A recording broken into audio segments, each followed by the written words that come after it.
there's a few websites that are specifically for traveling nurses, and they rent it out for Mm. a month or two or three at a time. And then you leave the furniture there, and all the pots and pans and stuff like that.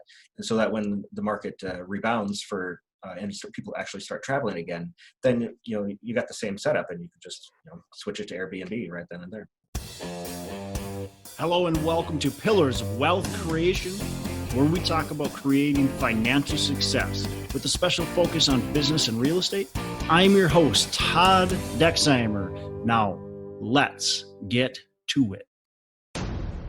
Hello and welcome back to Pillars of Wealth Creation. I'm your host, Todd Dexheimer, and with me, as always, on these Wednesday Hump Day Hustles, we got Matt Jones. Matt, how are you doing today? I'm doing great today. How are you doing, Todd? I am fantastic, man. It's been an awesome week and a half or so. We went with the family to the Apostle Islands, and if people are listening, they're like, "Where the heck? What is that?" It's on Lake Superior. It's just amazing, just beautiful country. These big cliffs carved out by the lakes with beautiful caves and just really cool, majestic, just amazing area. I would suggest anybody going there. Did a little bit of cliff jumping off of some cliffs into Lake Superior. Lake Superior is cold, but once you get in, you're good, right? And then there's all of these it's amazing because you've got these beautiful cliffs, these brownstone. And so like the brownstone houses, the old brownstone houses, brownstone buildings, well, a lot of that came from that area. But then you're walking on these cliffs, this brownstone, and all of a sudden you get a little bit down the trail, and it's this beautiful sand beach. And it looks like you're in the ocean, other than you're at a freshwater lake that you can literally on Lake Superior, you can see down. It's so clear, you can see down 40 feet to the bottom. You're sitting out there. We went swimming and we're out about 4 feet of water, and you could look down and it looks like you're not even looking through water. Your feet are right there. You can see them there. So it's pretty cool. Beautiful area. And it's crazy the difference between the North Shore of Lake Superior, which is all lava rock basically, and this. It's really cool. So that was fun. And right before that, I was doing due diligence on an asset we're looking at. And so that was a lot of fun. Yes, I kind of nerd out on that stuff. So it was a lot of fun doing that. And it's just been a good week. It was good to go do that and go take a vacation and spend some time with the family. It's always good. So Nice. Yeah, my wife and I have been doing some hiking and some kayaking lately, and been analyzing some deals. I'm pretty optimistic about the future of the market. Yeah. And actually today we're going to be talking about the future of short-term rentals. Yeah, future of short-term rentals. Well, what do you think, Matt? What's going on right now with short-term? Well, I think people are having to pivot a little bit. So I know of a lot of people that are changing their short-term Airbnbs or free VRBOs to kind of medium range or long-term rental properties. I kind of like the idea of converting them to housing for traveling nurses, because there's a few websites that are specifically for traveling nurses, and they rent it out for a month or two or three at a time. And then you leave the furniture there, and all the pots and pans and stuff like that. And so that when the market rebounds people actually start traveling again, then you got the same setup, and you can just switch it to Airbnb right then and there. Yep. And look, it depends on where Airbnb is located, right? So traveling nurse is great if you're in the urban core. If you're, if you've got something in a big city, that's perfect. Now, if you've got something that's oceanfront and it's vacation property completely, well, traveling nurse might not be interested in that because they're not even close to there. So that might be a challenge, right? So there's different challenges depending on where your property is located. But here's the thing: I think long term, it's still strong. Short term, we got issues. Is it Airbnb that is filing bankruptcy protection right now? Oh, I guess I hadn't heard about that. I think they might be filing bankruptcy protection.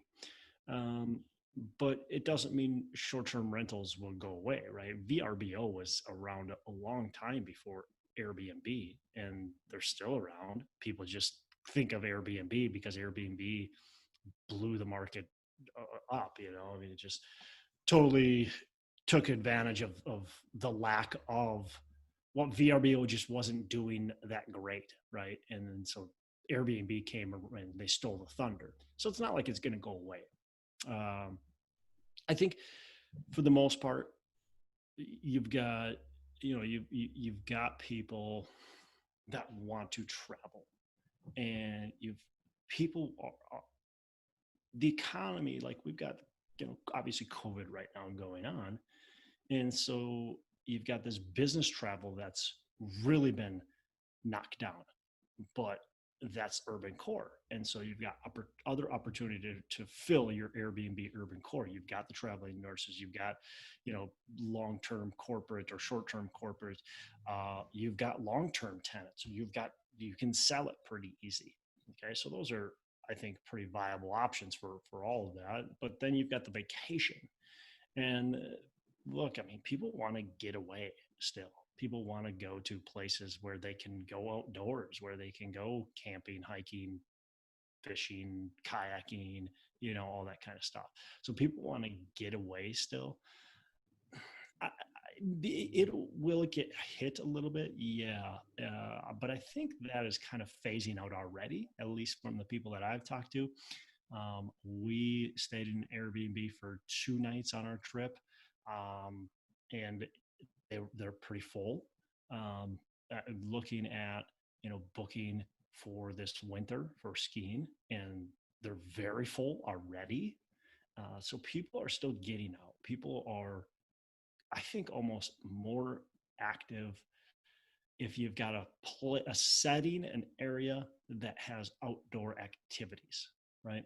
If you've got a setting that has mostly shopping, indoor bars, restaurants, that type of stuff, that's probably getting hurt more. But again, that's being covered by other areas, right? You can rent it long term, you can get the nurses in there. So you just got to get creative, honestly. If you're having trouble with your Airbnb, get creative or sell it. And prices for houses are going bonkers right now Hmm. in most areas across the nation.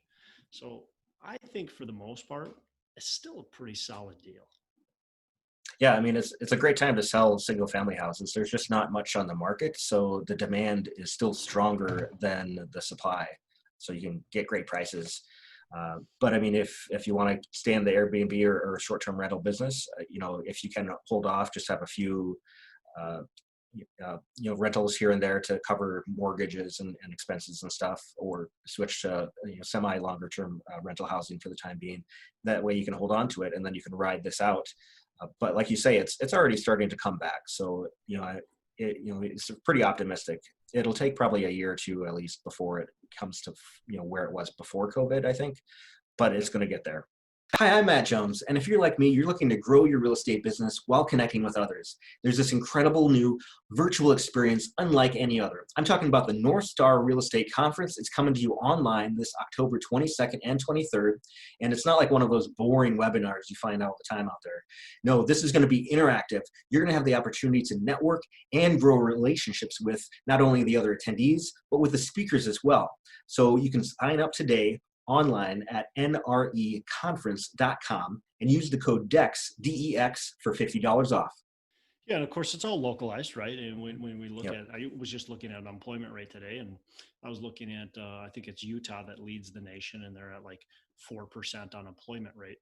And but I think it might have been New York that is at the bottom, or Massachusetts, something like that, and they were at like 17%. You know, so there's a big difference. Obviously, 17 and 4% is a big difference. We're in Minneapolis. We were right around 8%, if I recall correctly. You know, I've got investments in Kentucky. That was like 4.5%. And then you look more granular at the cities, and I looked at some cities that I'm in, like Minneapolis is at like 9.4%, where Lexington, Kentucky, which I have investments in as well as Minneapolis, they're at 4.2%. So you've got to look at like what's going on in your city too. That's gonna matter, like what your choice could and options could be, what the stability of your market could be. So things are going to come back. It's going to come back probably slower than what anybody would like, right? We want it to go back. We all wanted this V, right? We wanted to go down, back, straight back up. Well, I don't think we went down nearly as hard as what we expected. And I think it's going to take a little longer to go back up. And we might not, quite frankly, even be at the bottom. We don't know. We might be doing some yo-yos for a while. Yeah, I think it'll be more of a check mark sort of recovery, where it's got a longer draw, but it'll, pass and exceed where we were before. Yeah, and check mark, or like I said, maybe a yo-yo. We'll see. Like throwing a bouncy ball, right? But here's what I want to talk about a little bit too is when you're looking at your rental apartments, when you're buying an apartment, if you have an apartment located in the right area and your lender allows it, and that's a big key thing. Don't get too excited about getting this Airbnb or doing Airbnb in your apartment complex without your lender's approval, because eventually they're going to find out and they might not like it, right? It might be against their loan covenants, quite frankly. So make sure that you run it by them. Like, look, we would like to turn 10%, 15%, whatever it is, into short-term rentals. But that is definitely an option, especially if you've got a well-located apartment building that could demand Airbnbs. It's a great option, in my opinion, to have mostly long-term, but some short-term in there and be able to charge for that. Or what I've seen several people do it several different ways. So one is there's companies out there that'll actually run Airbnb for you out of your deal, not short-term rental. They'll run it.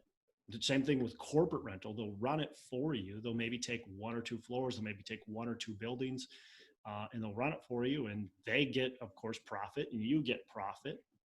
And they do like a master lease on that. And so that's one option. Of course, there's the other option of you doing it yourself, which takes a little bit more maintenance and management and all that kind of stuff. And the other option is to allow the tenants to do it, but to charge the tenants a monthly fee to allow them to do Airbnb themselves. So you're basically making money off the tenant. So if the tenant says, hey, I want to lease this, they're on the hook for the lease, and they're going to Airbnb their unit. You say, well, that's fine. We'll allow you to do that, but we're going to charge you X amount of premium for that. So then you make a little bit of money on top of that. They're still in charge of that unit. They still have to do the cleaning. They still have to do a lot of that other stuff, but it allows you to make a little bit more money. That's a great point. You can actually do that yourself. You can rent out apartments and run those as Airbnb, so you don't even own the property itself. Find a willing landlord who's willing to do that. Yeah, there's another twist, right? You don't even have to own the building, like you said. So you might be able to do that with an apartment or a condo. You might be able to do that with a single family house. I've had people approach me to say, hey, I'd like to run a short-term rental out of your property and I'm willing to pay a premium. I haven't done that for a short-term rental. I did it for a assisted living facility. And, unfortunately, it didn't work that great. It was okay, but I don't think they were very competent at running their business. So, I made money and profit on it, but it just wasn't long-term. But, we do that. We actually contract with the NHL to rent out one of our properties with them. So there's different ways of going about it. I think that you can get creative, make it through this time that is difficult, and end up on top in the end. Absolutely. Not look, nothing's forever, and so that's really like the knee jerk. Like everybody was freaking out. Like this whole thing happened. It was like, and I get it. Like it was overnight, right? When you look back, it was like March, 8th. Everything was perfect. No big deal. We're all perfect. We knew coronavirus was there, but it was in China. And like March 12th or whatever date it was, the NBA shut down, the NHL shut down, the college basketball tournament called their season. Like, and like everything was like, I know I was caught off guard. I think everybody was, and we all have this knee jerk reactions and this kind of freak out thing. That's where I think obviously just cooler, calmer heads prevail when you actually look at the whole thing and go, okay, we got to step back. What else can we do? Let's get creative. And again, this might not be over. We know coronavirus isn't over. It's not gone, right? We know unemployment is still fairly high. And we could have this up and down yo-yo effect. We could have months or years of difficulty here, but being creative and working your way through these short-term rentals and doing creative solutions to be able to cash flow through the time, break even through the time, and eventually end up on top, right? That's what we all want, and end up on top. You'll be able to do it if you get creative. Definitely. Yeah, the future is bright if you just be creative in the meantime. Absolutely. I think short-term rentals here to stay. It's just it's not going away. People like staying in an apartment, a house, right? So when I can't remember the last time that my family has stayed in a hotel for more than like an overnight stay. Because when we go on a vacation, like, and I don't have a big family, it's my wife, my 2 kids, but when we go on a vacation, like my wife and I want our own privacy. We want our own room. The kids are younger, so they go to bed earlier than us. So like, we want to be able to put them to bed. We want to be able to go into our room. We would want, when you're in a hotel, we got to have like the lights off and we're either out in the hallway or we're like, on your computer, and then the computer light's too bright. And so you get the kids whine about that. So you got to shut down, and then everybody's like, we're sitting there laying there, and you got to wait till the kids fall asleep before you can do anything. That's annoying. We like the Airbnb because we've got that flexibility. Plus it's just, I don't know, it's nice to have, it feels like you've got your own place, right? It feels like you've got your own house. You get the stove, you get the fridge, you get all that kind of stuff. It's just, in my opinion, it's way nicer than a hotel room. So I don't think I'm alone in that, right? I think most people have, after they've done a couple of these short-term rentals, are like, man, this is the way to go. So. Exactly. I mean, if you wanted to stay in a box, you'd get the hotel room. But I mean, people who go to Airbnbs and other short-term rentals, they want sort of an experience. They want to feel at home. So the more niche you can make it, like if you're next to a water source, have like surfboards nailed to the wall and seashells and stuff all over to make it really feel like something unique. Because if you make it just another hotel room, then people aren't going to be interested in that. Well, and I did a business trip, and it was me and 2 other guys. Well, I maybe I'm picky, but I don't want to sleep in the same bed as another guy. So I like my own space. So we, instead of getting 1 hotel, we could have gotten 2 or 3 hotel rooms, or we can just get 1 Airbnb with 3 bedrooms, which is exactly what we found. We found an Airbnb with 3 bedrooms, going to be about the same price as 1 hotel room. And we were able to have this property. It was really nice because we can sit down. It's got the living room. We can go through stuff that we talked about. We can hang out, and we're not confined to this apartment room, hotel room. And so even that was really convenient. Now, when I go travel by myself, typically I'm going into a hotel. But. Yeah. And I mean, like you said, short-term rentals aren't going anywhere. They've been around for hundreds of years in the form of boarding houses and things like that.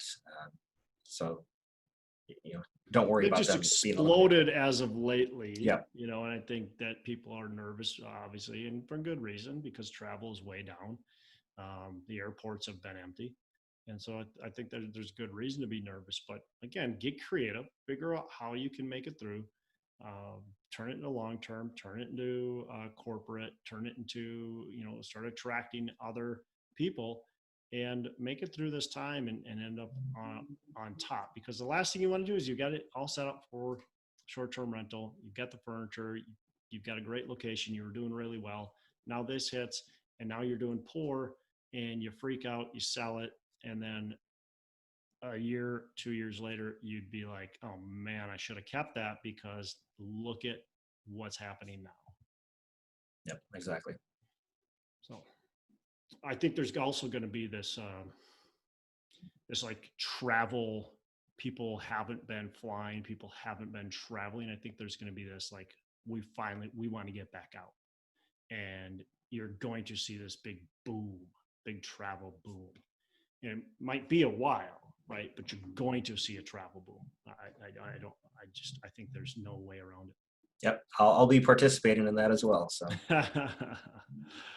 awesome, Matt. Well, I don't have anything else on this topic. If you do, go ahead and add it. Nope. Awesome, man. Well, you have a fantastic rest of the day. Make every day Saturday. Thanks, you too. Hey, thanks so much for listening. I appreciate you being a loyal listener. I would love to have you go on to our Facebook page and subscribe. Give us a thumbs up. Go on to iTunes or wherever you listen and give us a rating and review. Don't forget to subscribe.